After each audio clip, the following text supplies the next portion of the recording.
Baik, untuk kompetensi dasar atau KD pada materi yang ini adalah KD 3.1 menerapkan konsep pengukuran berbagai besaran menggunakan satuan standar atau satuan baku. KD 4.1 menyajikan data hasil pengukuran dengan alat ukur yang sesuai pada diri sendiri, makhluk hidup lain, dan benda-benda di sekitar dengan menggunakan satuan tak baku dan satuan baku. Nah, ini adalah peta konsep untuk materi objek IPA dan pengamatannya.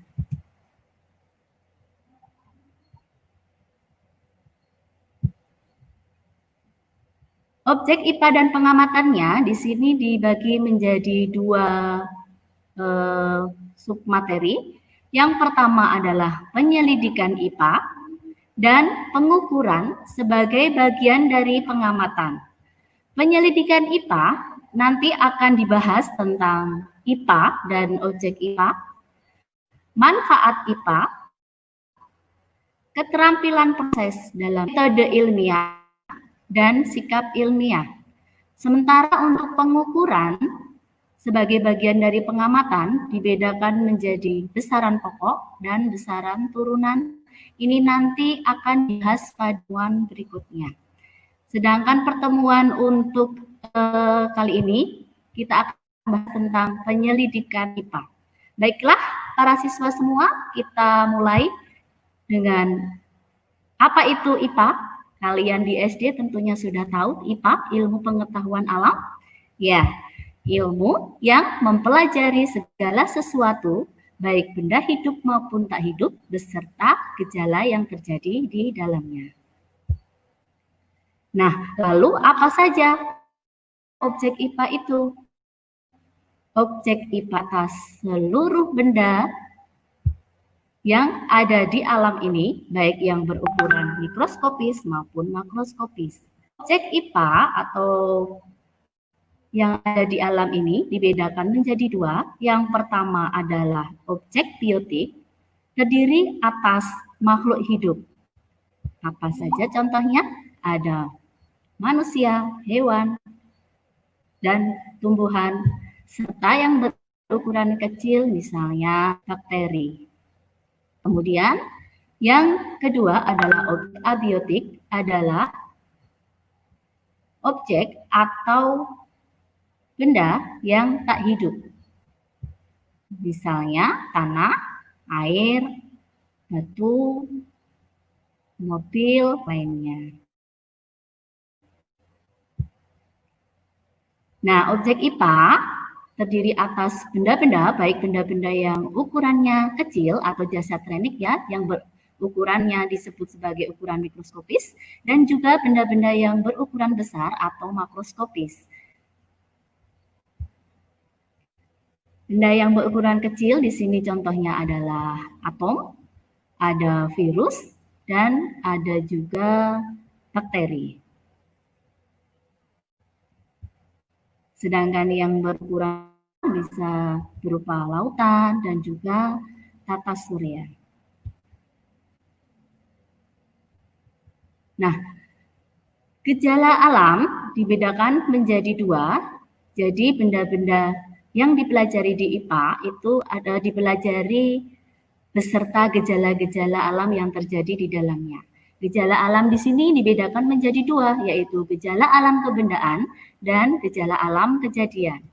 Gejala alam kebendaan dibedakan menjadi gejala alam kebendaan abiotik dan gejala alam kebendaan biotik. Sementara itu, gejala alam kejadian dibedakan menjadi gejala alam abiotik dan gejala alam kejadian biotik. Baiklah, kita menuju ke gejala alam kebendaan. Apa itu gejala alam kebendaan? Gejala alam kebendaan merupakan suatu gejala yang menunjukkan karakteristik atau ciri atau keadaan suatu benda. Lalu, apa itu gejala alam kebendaan abiotik?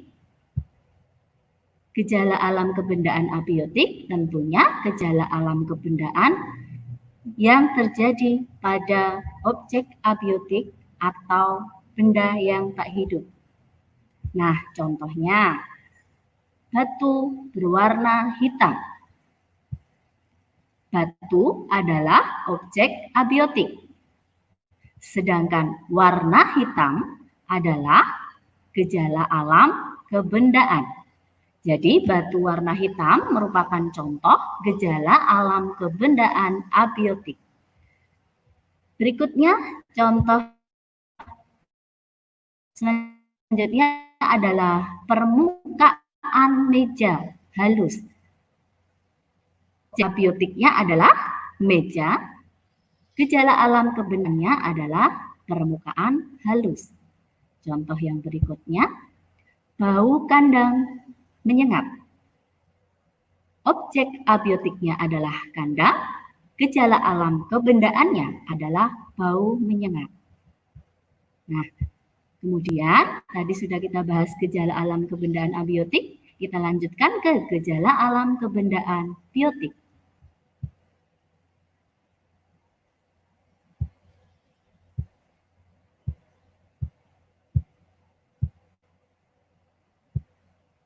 Gejala alam kebendaan biotik tentunya terjadi pada makhluk hidup.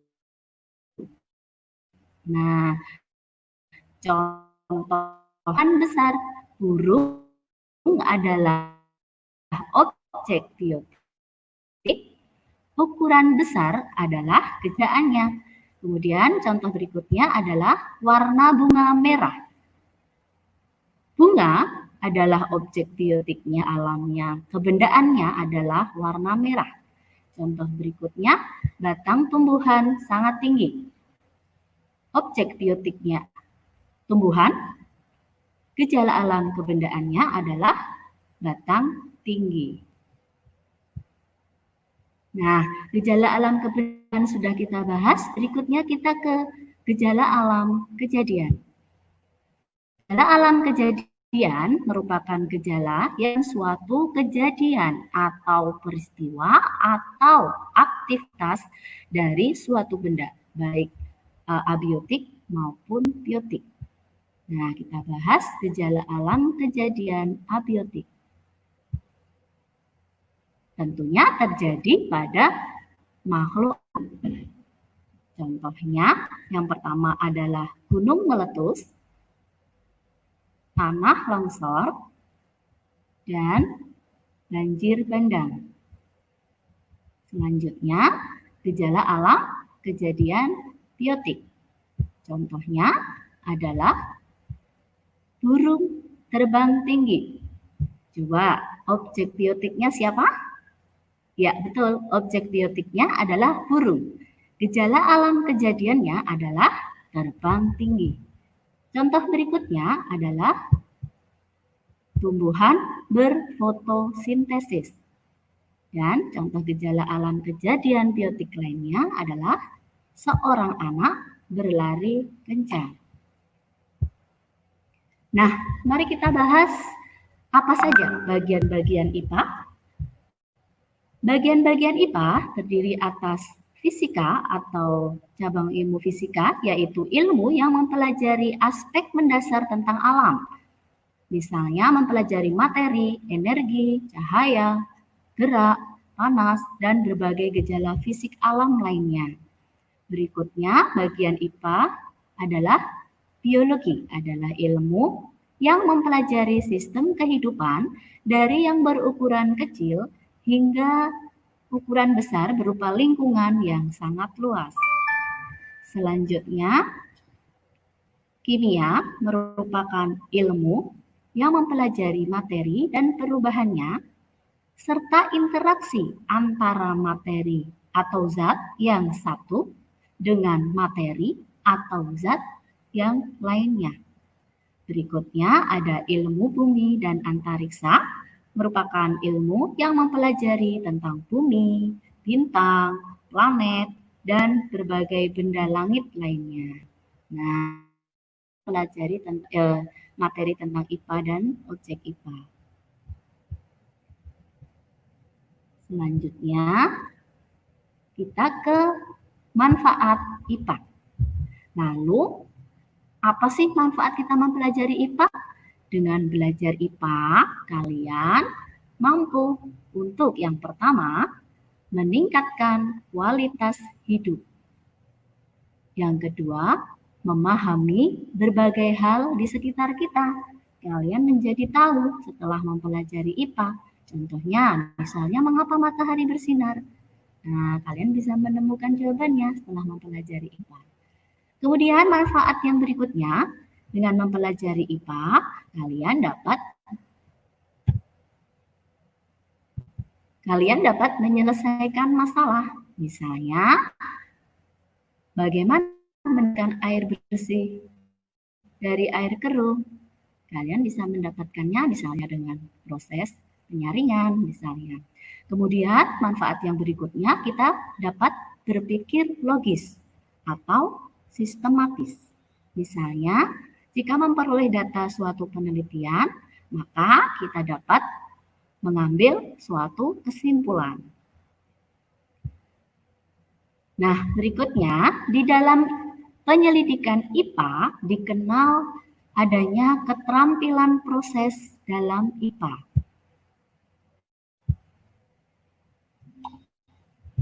Dalam menemukan konsep IPA diperlukan suatu penyelidikan oleh para ilmuwan. Nah, proses penyelidikan ini diawali dengan kegiatan pengamatan atau observasi. Dalam IPA dikenal 3 keterampilan proses. Yang pertama adalah mengamati atau pengamatan. Nah, proses mengamati ini kita bisa menggunakan panca indera kita secara langsung atau bisa menggunakan alat bantu atau alat ukur. Contohnya, kita akan mengukur. Nah, mengukur ini merupakan bagian dari proses pengamatan dengan menggunakan alat bantu, alat ukur, misalnya mistar ataupun penggaris, seperti itu. Kemudian, keterampilan proses yang berikutnya adalah membuat inferensi, yaitu menjelaskan hubungan antar aspek yang diamati, serta membuat prediksi atau perkiraan atau dugaan. Misalnya, kita mengamati ikan, kita bisa menjelaskan dari ikan tersebut, dari objek tersebut. Oh, misalnya memiliki sirip, memiliki ekor yang bentuknya terbelah, dan lain sebagainya. Kemudian, keterampilan proses yang ketiga adalah mengomunikasikan. Artinya, kita menyampaikan informasi hasil penelitian, ya, baik secara lisan maupun secara tertulis. Nah, data yang kita sampaikan atau hasil yang kita sampaikan ini bisa berupa grafik, bisa berupa tabel, bisa berupa diagram, misalnya diagram lingkaran, ataupun diagram batang, bisa berupa gambar, video, maupun tulisan. Nah, berikutnya kita akan mempelajari tentang ilmiah.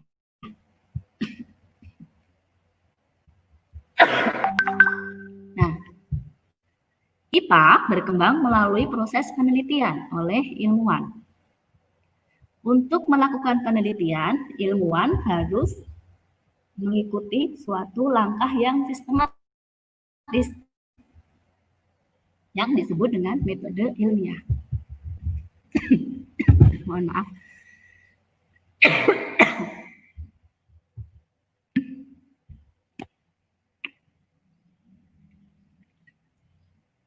Nah, metode ilmiah merupakan proses atau langkah untuk mendapatkan pengetahuan secara sistematis sehingga dapat diperoleh kesimpulan yang dapat dipercaya atau valid. Lalu, apa saja langkah-langkah dalam metode ilmiah tersebut? Yang pertama adalah pengamatan atau observasi. Yang kedua, merumuskan masalah. Yang ketiga, merumuskan hipotesis atau dugaan sementara. Yang keempat, melakukan eksperimen atau percobaan. Yang kelima, melakukan analisis data atau hasil. Dan yang terakhir adalah menarik kesimpulan. Yang pertama kita bahas tentang pengamatan atau observasi. Nah, dalam pengamatan ini merupakan langkah untuk mengumpulkan data atau informasi tentang objek atau benda yang kita selidiki. Pengamatan tadi sudah disampaikan dapat dilakukan dengan panca indera, alat ukur atau alat bantu, bisa mikroskop, listar, kertas lakmus, dan lain sebagainya. Nah, langkah yang berikutnya adalah merumuskan masalah. Dalam merumuskan masalah ini, kita menentukan dan menemukan permasalahan yang akan diangkat dalam suatu penelitian. Rumusan masalah ini berupa pertanyaan ilmiah yang nanti dituliskan atau dirumuskan dalam bentuk kalimat tanya. Nah, kemudian langkah berikutnya adalah merumuskan hipotesis atau dugaan sementara. Hipotesis merupakan jawaban atau dugaan sementara dari rumusan masalah yang telah kita susun tadi. Dari pertanyaan yang kita susun tadi, kita buat hipotesis yang merupakan jawaban dari pertanyaan dalam rumusan masalah tadi. Kemudian langkah berikutnya adalah melakukan eksperimen atau percobaan untuk membuktikan hipotesis. Jadi percobaan ini dilakukan untuk membuktikan hipotesis dengan mengendalikan variabel-variabel penelitian. Nah, selama percobaan kita tentunya menyiapkan data dan mencatat setiap gejala dalam percobaan.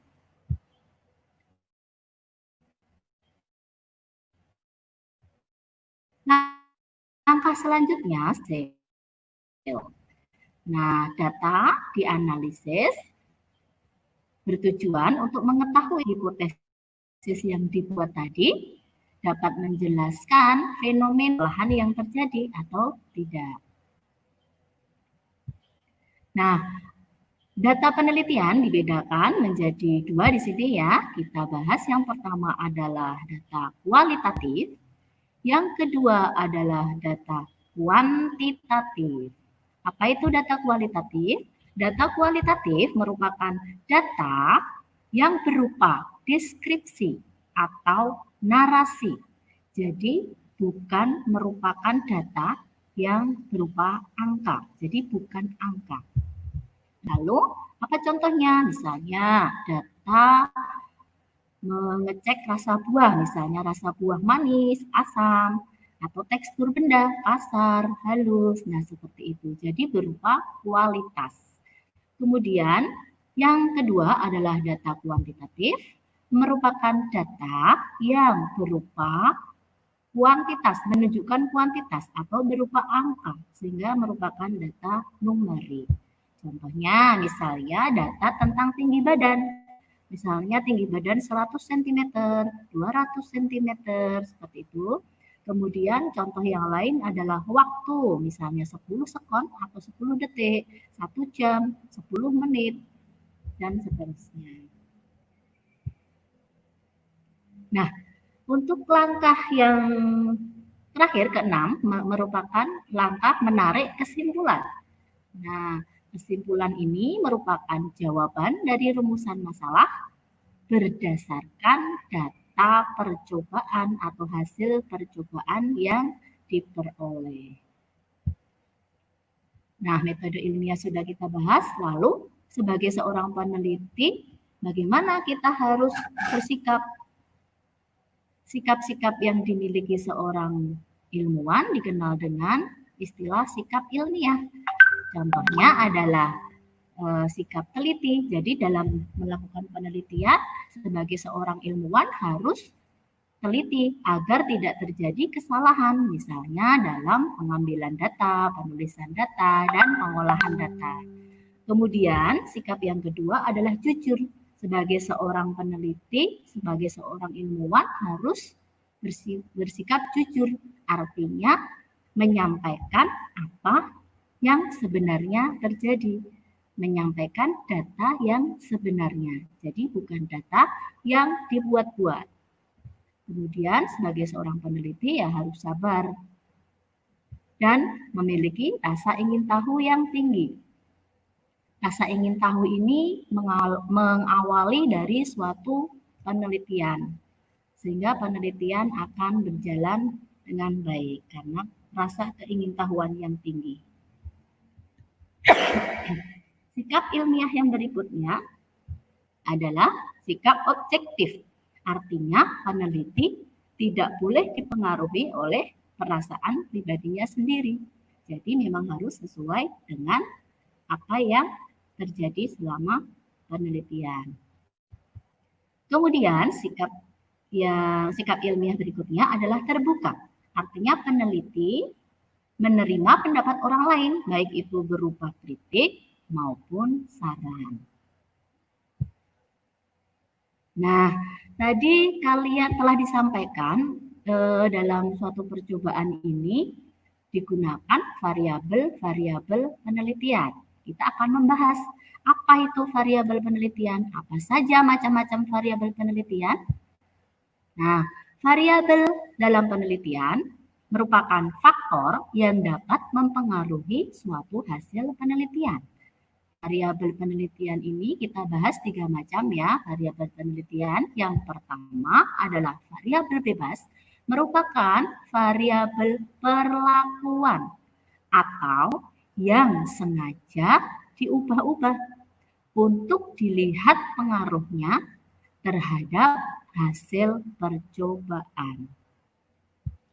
Kemudian, variabel terikat merupakan variabel yang diukur atau diamati sebagai hasil percobaan.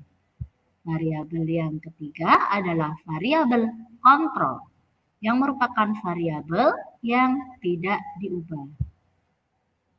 Lalu, agar lebih jelasnya, kita simak contoh penerapan metode ilmiah berikut.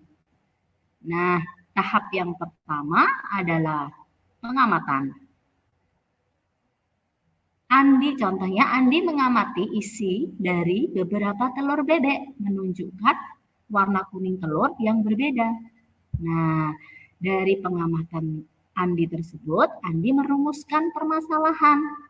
Jadi dengan kalimat tanya ya, contohnya, apakah kadar warna telur bebek dipengaruhi oleh jenis makanannya?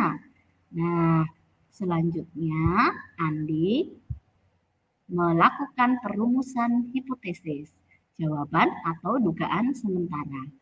Warna kuning telur bebek dipengaruhi oleh makanannya. Nah, lalu untuk membuktikan hipotesis dari Andi tersebut, maka Andi harus melakukan suatu percobaan atau eksperimen. Bagaimana caranya? Nah, jadi bebek dikelompokkan. Kelompok bebek diberi makan pelet, kemudian kelompok bebek yang lainnya diberi makan selain pelet, misalnya jagung. Nah, pelet di sini merupakan variabel kontrolnya. Kelompok bebek yang berikutnya misalnya diberi makan berupa padi. Nah, jagung dan padi ini merupakan variabel bebas atau variabel perlakuan tadi. Sedangkan variabel kontrolnya adalah peletnya. Lalu langkah berikutnya yaitu menganalisis data dari hasil percobaannya. Setelah bebek-bebek tersebut dipelihara, diberi makan dan sudah saatnya bertelur, maka telurnya dipecah dan dilihat warna dari kuning telur tersebut. Ini contoh datanya, data dalam bentuk tabel misalnya. Warna kuning telur dari bebek yang diberi pelet, warnanya kuning cerah misalnya. Oh, ternyata warna kuning telur yang diberi jagung warnanya kuning agak gelap misalnya. Sedangkan warna yang diberi warna kuning telur dari bebek yang diberi makan padi warnanya kuning gelap misalnya. Nah, warna kuning telur ini merupakan variabel terikat. Artinya variabel yang kita amati. Itu namanya variabel terikat. Berikutnya, setelah memperoleh data, maka Andi dapat mengambil kesimpulan bahwa kadar warna kuning telur bebek dipengaruhi jenis makanannya.